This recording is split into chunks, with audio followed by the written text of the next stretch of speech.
So now it's time for your story, Ben.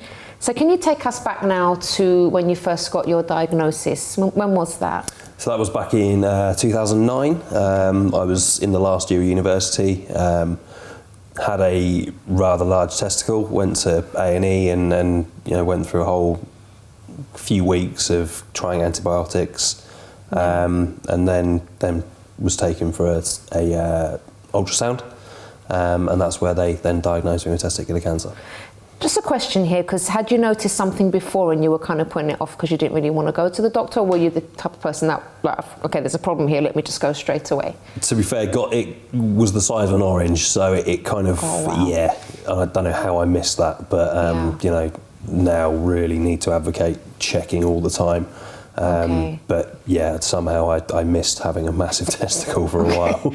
All right, okay, well, it's quite unusual. So Ben, you got the diagnosis. When you were told that news, what went through your mind? Instantly it was, oh God, I'm going to die. It was quite a challenge to kind of wrap my head around. I was 21 at the time, thinking, what the hell, I'm finishing university now. I should be finishing university. What happens?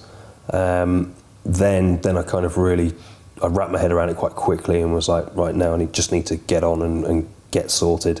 Yeah. There was no choice in terms of treatment. They were like, you've got testicular cancer, we're gonna take it out. And that was it. That was it? That was it. Wow. So what was that process going through that like for you? Because it must have been obviously so young and having to go through that at uni. Yeah, it was interesting. I mean, I had the operation, was then back in university the next day, stupidly, nearly burst my stitches. Next day?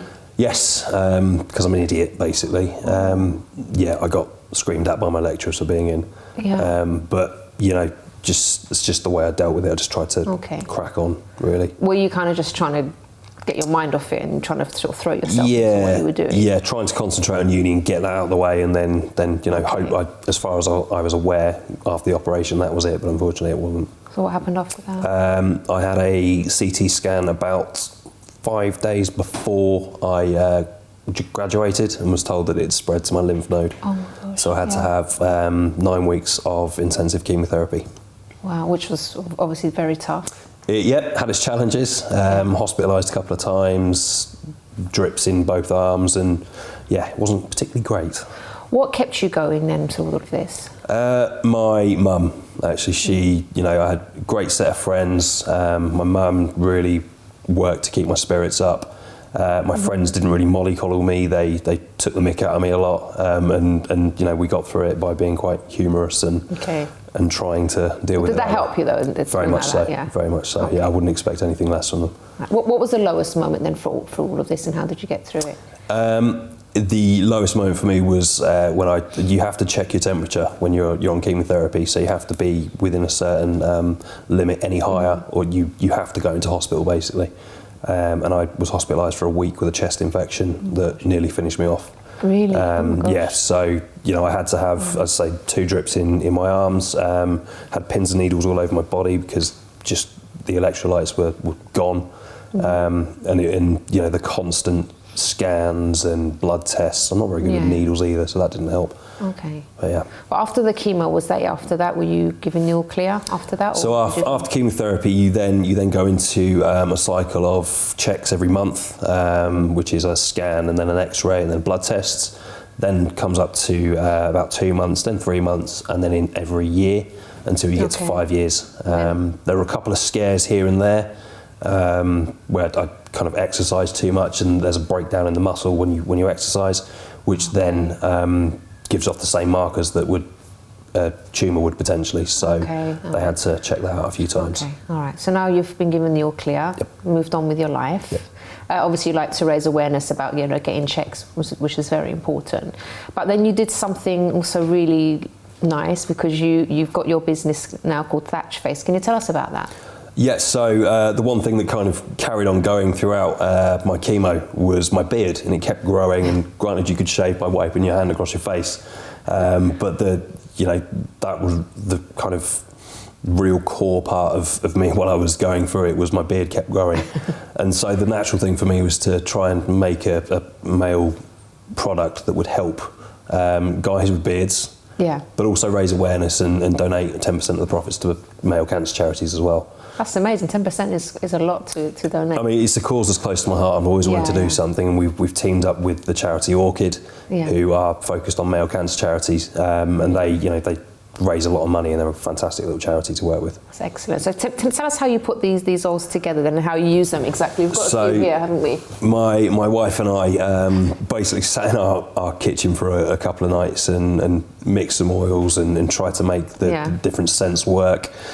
We had a base kind of mixture of sweet almond oil with argan oil as well, which you find a lot in hair products. It's also good for beards.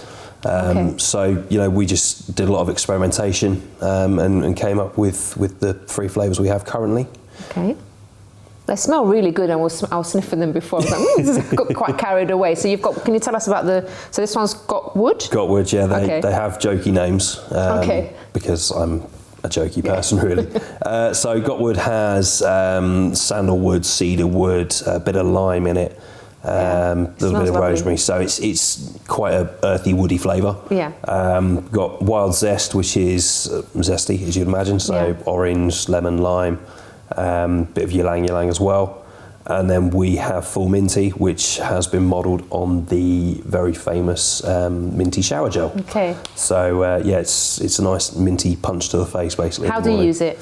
So 6 to 8 drops in your hand, just rub it in and then rub it into your face, and just makes it nice and soft and soft beard, moisturise the skin underneath, stops the flakes and all that nastiness. So I didn't realise men had to worry about these things. Well, I really did. It's a big thing. It's a big thing. Yeah, I can imagine. Okay. And what about the future for the business? What is it that you're hoping to achieve through it, apart from obviously raising money for charities? Is there something more that you want to do with it? So I'd love to be able to, it's coming up to 2019, so it'll be 10 years since we're diagnosed. We'd love to set up the Thatch Face Foundation and try and push for some more charity activities. So really try and raise awareness, get guys talking about all this kind of stuff, because a lot of people have issues talking around their genitals, really, and so it's really important to try and push that message that you need to check, and if there's any problems, get it checked out straight away. And anything that you would say to a gentleman watching that is maybe has noticed something but is really embarrassed to go to the doctor? Honestly, get over it. Your life is more important than your pride, and that's really key to this. If I'd not done it, I'd be dead now. So wow. I've got so much to live for, right? Well, exactly. I've got a 3-year-old to keep busy, bless. Okay. Ben, thank you so much for coming on to talk about this and for raising awareness, and all the best with your new business. Thank you very much. Thank you so much.